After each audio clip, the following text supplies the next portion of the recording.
A key witness in the investigation into Madeleine McCann's disappearance has revealed some disturbing allegations. Helge B was the former friend of Christian B, who was the prime suspect in Maddie's disappearance, which occurred in 2007 at a resort in Portugal. Helge is a convicted robber and befriended the suspect through mutual friends around the time that Maddie had vanished. He sat for a 2-hour interview with German paper Blid, where he detailed what Christian was like and how what he knows has affected him. He said that they first met in a parking lot in front of a pub in Portugal. My friends Misha and Maddie introduced me to Christian. He had helped them with a breakdown. I thought that was a good thing. The first impression was that he was a nice guy, personable, sociable. After learning that Christian had been jailed for the rape of a 72-year-old American woman, Helge and a friend decided to burgle his home, knowing that he wasn't there, and the fact that they could take 1,000 litres of diesel that he had in his home. We went there and tapped off a few canisters. The front door was open, so we just walked in. We searched the apartment, took a video camera, a bunch of film and a gun. Helge explained that in the interview that the two watched the videos that Christian had made and were disturbed by finding him tormenting and having tied up a 70-year-old woman and a young teenager. That's when I knew what kind of guy he was. I spoke to a police officer I know in Germany. He said, "Helge, keep your hands off it." A lawyer told me the same thing. I wasn't sure what could happen to me. I would have been incriminated myself. Maddie threw the gun in a reservoir. I sold the camera. When I left Portugal later, I left the videos in my caravan. It's unclear where they ended up. I had found out what he really does. I was speechless. He then details that in 2008, he came across Christian B again at the Dragon Festival in Algarve. I sat in my Mercedes, saw him in the rearview mirror. He joined us and we talked. That was difficult for me.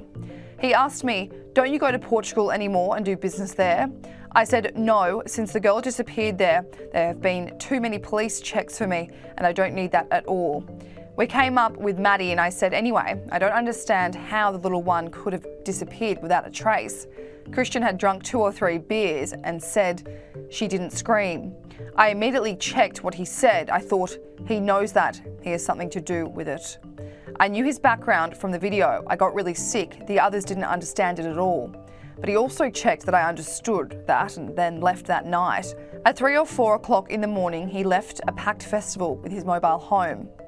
I looked for him the next morning. His neighbours said he's gone. This prompted Helge to tell the Metropolitan Police in 2008, specifically the Maddie hotline, but nothing was done. In 2017, I had just served a prison sentence in Greece. When I heard about the 10th anniversary of the disappearance, I remembered, so I contacted Scotland Yard again. Then they listened to me. A first meeting took place with 2 officials in a hotel in Athens. I then flew to London and gave my testimony there for the record. I never got any money for it, not a penny.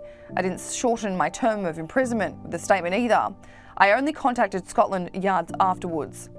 Helge ended up seeing his former friend again in court in 2019 when his testimony about seeing the videos were used to convict the suspect of raping the elderly lady.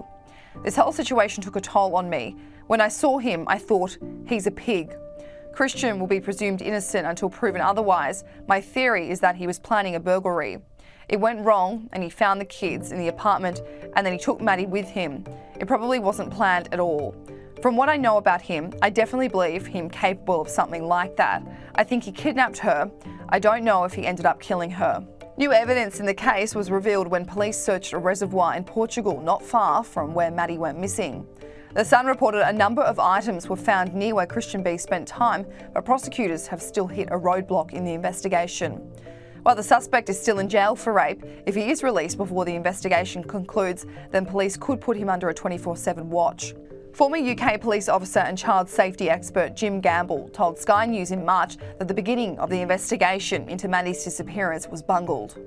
Well, the challenges facing investigators now aren't that much different than they were at the time, and that's because the beginning of the investigation was bungled.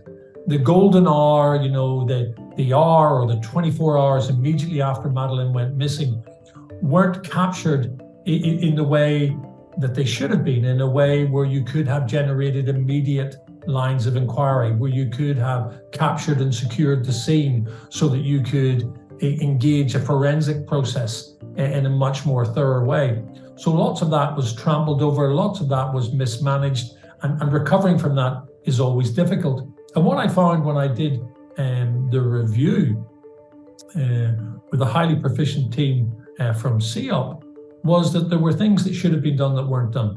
So there was a massive cell site dump, a dump of telephone information which showed which phones were in what location at which particular time. And whilst it wouldn't have given you content, i.e. you wouldn't have known what the people were saying, you would have known that my phone was in contact with someone else's and who that someone else was and what time that call took place.